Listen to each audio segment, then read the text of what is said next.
Hi guys, and welcome to True Crime UK. Just to pre-warn you that some of the things in this video will be disturbing and not for viewers of a sensitive nature. As usual, if you can give this video a thumbs up, as it really helps the channel. If you're new to the channel, please subscribe and hit the notification bell for alerts for when my videos come out. Now, between 30th October and 10th of December 2006, a series of brutal murders at different locations near Ipswich took place. Their bodies were discovered naked, but there were no signs of sexual assault. Suffolk Constabulary linked the killings and launched a murder investigation to catch the killer, who would later be known as the Suffolk Strangler.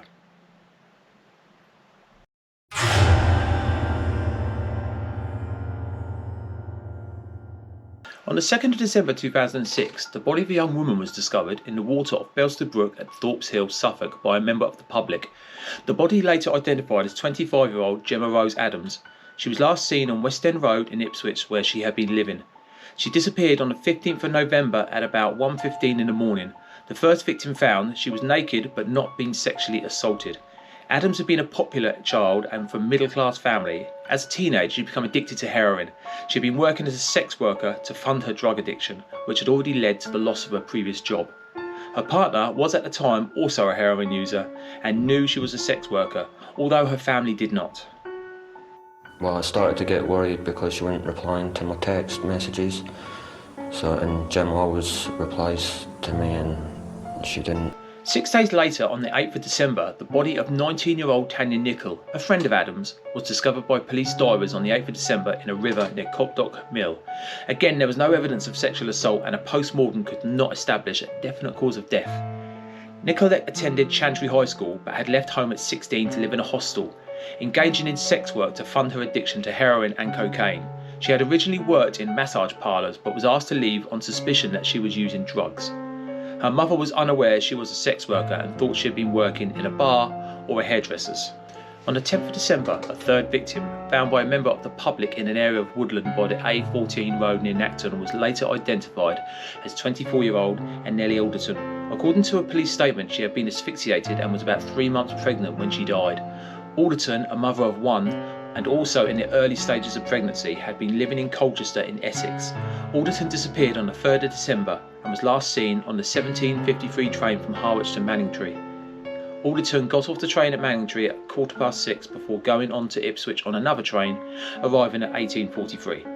Alderton's body was found on the 10th of December near Nacton in Woodland in front of Amberfield School. Alderton had been asphyxiated and was found naked and was posed in a cruciform position. Her pregnancy also revealed by the autopsy, and her family were first informed of it by police officers. Alderton attended Cobbleston High School and gained good grades in her exams. Alderton had been addicted to drugs since age 16, shortly after her father's death from lung cancer in 1998. In a press conference, investigators from the Suffolk Constabulary warned all women to stay away from the red light district of Ipswich for their own safety. On the 14th of December, the police confirmed one of the bodies as 24-year-old Paula Clennell. Clennell had disappeared on the 10th of December and was last seen in Ipswich. Clennell, born in Northumberland and living in Ipswich, disappeared on the 10th of December in Ipswich at approximately 20 past midnight. Clennell's body was found on the 12th of December near Levington. Clennell was found naked but not sexually assaulted, and a post-mortem reported that she had been killed by a compression of her throat.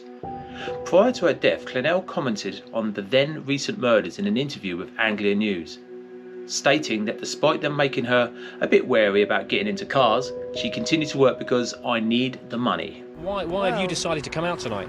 Because I need the money. I need the money, you know. Despite the dangers? Well, that has made me a bit wary about getting into cars, you know. But presumably you will do that tonight? Well, probably. Clennell moved to East Anglia 10 years before her death, following the breakup of her parents' marriage. Clennell had 3 children with her partner. All had been taken into care and adopted due to her drug addiction. Clennell herself had spent some of her childhood in a referral unit, and it was shortly after being placed there that she started taking drugs. On the 15th of December, the police confirmed that a second body was also found at the same location as Clennell's. She was 29-year-old Annette Nichols, who disappeared on the 5th of December. The bodies of Clennell and Nichols were found in Nacton near the Levington turnoff of the A1156, close to where Alderton was found. A member of the public had seen Clennell's body 20 feet from the main road and a police helicopter dispatched to the scene discovered Nichols' body nearby.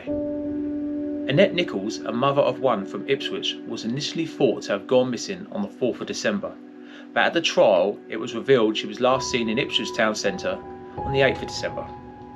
Her family reported her missing after they grew concerned at the news of the other murders. Nichols' body was found on the 12th of December near Levington, naked but not sexually assaulted, and also posed in the cruciform position. I will need you at some point to go, alright? A definite cause of death could not be established, but her breathing had been hampered. Nichols, the oldest victim, had been a drug addict since the early 2000s, shortly after completing a beautician's course at Suffolk College. Soon afterwards, she had started carrying out sex work to fund her addiction. Suffolk Constabulary linked the killings and launched a murder investigation codenamed Operation Sumac. Chief Constable Alistair McWhirter acknowledged that his police force would be reliant on external assistance owing to the magnitude of the investigation. A senior investigator with the Metropolitan Police, Commander Dave Johnston, was reported to have been drafted into the murder inquiry team from Scotland Yard in an advisory capacity. During press conferences on the 13th and 14th of December, Detective Chief Superintendent Gull revealed that the police believed the locations where the 5 bodies had been found were to be dumping sites, not murder scenes, indicating that the victims were all killed elsewhere and transported to the locations where they were later found. No comment was made on where the women may have been murdered. DCS Gull also revealed that some items of women's clothing and accessories, including a handbag and jacket, had been recovered and were being forensically tested to establish whether they belonged to any of the murdered women. During the course of the press briefings, DCS Gull stated that over 300 police officers were involved in the investigation and some 400 to 450 calls were being received daily by detectives. On the 15th of December, Suffolk Constabulary's website revealed that a total of 7,300 telephone calls had been made to police regarding the investigation, and that over 300 police staff and specialists were working on the cases, with support from at least 25 other police forces. As of the 18th of December, the number of officers involved in the investigation had increased to 650, including 350 officers from 40 other police forces who had assisted in the inquiry. The number of calls received regarding the case had also increased to around 10,000. Due to the police investigation, 2 arrests were made in connection with the murders. On the 18th of December 2006, Suffolk Constabulary reported that they had arrested a 37-year-old man on suspicion of murdering all 5 women. The man was arrested at 7:20 a.m. at a house in Trimley St Martin near Felixstowe, Suffolk. The detention of the suspect was extended by magistrates by a further period of 24 hours to the maximum of 96 hours allowed under English law. On the 19th of December at 5 a.m, police arrested a second suspect, a 48-year-old, at a house in Ipswich on suspicion of committing murder. The following day, the 20th of December, police were granted a 36-hour extension to question the second suspect in detention. On the 21st of December, a joint statement was issued by DCS Gull and Michael Crimp, Senior Prosecutor for the Crown Prosecution Service in Suffolk, announcing that the second suspect, identified as Steve Wright, had been charged with the murder of all 5 women. Bail conditions were cancelled on the 6th of June 2007 for the first suspect, as no more inquiries concerning the case were planned involving this person. Stephen Gerald James Wright was born in Eppingham, Norfolk in April 1958. Wright joined the Merchant Navy after leaving school. In 1978 he married and had a son soon afterwards. The couple later divorced. In 1987 he married another woman, they separated in 1988 and later divorced. He worked as a dock worker, a steward on the QE2, a lorry driver, a barman, and just prior to his arrest, a forklift driver. He became a father again with another lover in 1992. Wright built up a large debt, largely through gambling, and had recently become bankrupt. Wright had twice tried to commit suicide, firstly by carbon monoxide poisoning, and then in 2000 by an overdose of pills. Wright met his last girlfriend, Pamela Wright, in 2001 in Felixstowe, and they moved to the house in Ipswich together in 2004. Wright had always admitted that he had paid for sex, firstly whilst in the Royal Navy and continuously throughout his life. Wright appeared before magistrates in Ipswich on the 22nd of December 2006 and was remanded in custody. His trial began 16th of January 2008. A second jury was selected after a member of the first jury could not continue to serve because of ill health. The court heard how the bodies of Annette Alderton and Annette Nichols were deliberately posed in the cruciform position, with DNA evidence linking Steve Wright to 3 of the victims and fibre evidence also connecting him to the victims. The defence argued that Wright was a regular with sex workers and had full sex with all of the victims except Tanya Nickel, whom he had picked up from the intention of having sex but apparently changed his mind and returned her to Ipswich red light district. This contradicted Wright's earlier statement when stopped by police in the district in the early hours of the morning. He implied he was unaware he was in the red light district and was driving around because he could not sleep. Wright's rented flat was located in the red light area. Jurors are taken to sites involved in the case, including the exterior of Wright's rented house and the sites where the victims were found. The prosecutor suggested that Wright may not have acted alone, as the remains of Alderton were found some distance from the road, but with no evidence that her body had been dragged by one person. In his summing up, the judge urged the jury to put aside their emotions. The loss of these 5 young lives is clearly a tragedy. You are likely to have sympathy for the deceased and their families. Your sympathy must not sway you. You may view with some distaste the lifestyles of those involved. Whatever drugs they took, whatever work they did, no one is entitled to do these women any harm, let alone kill them. On the 21st of February, after 8 hours of deliberation, the jury returned unanimous verdicts against Wright on all 5 counts of murder. A murder conviction carries an automatic term of life imprisonment, but the judge could decide if Wright was eligible for parole. The prosecution argued that Wright should receive a whole life tariff and thus never be released from prison.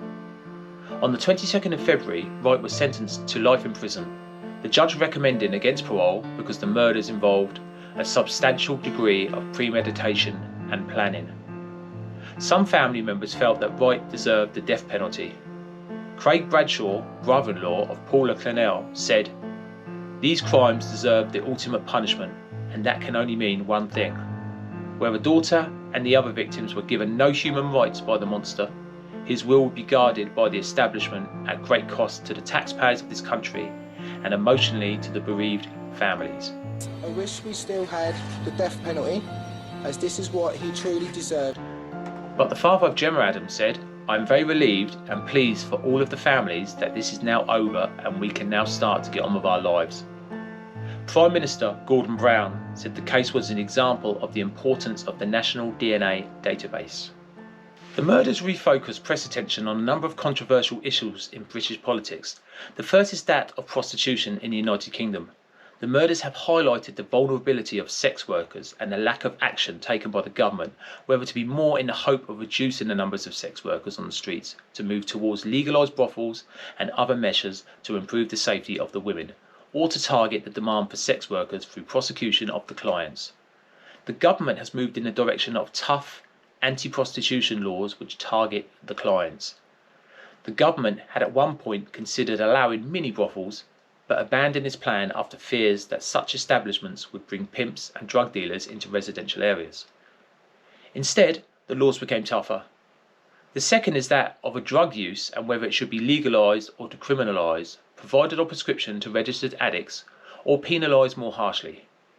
High numbers, 95% of street prostitutes in the United Kingdom have a history of substance abuse, and prostitution is one means of funding addiction, known to have been used by all 5 of the victims. At the end of the day, all these girls have done wrong is making bad decisions in life. We all make them at some point in our lives. Not one of these girls deserved to be murdered because of life choices. Not one of these girls deserved to become an unwanted statistic. All of these girls had something to live for. Stephen Wright took that away from them, and hopefully will never have the opportunity to see the light of day again.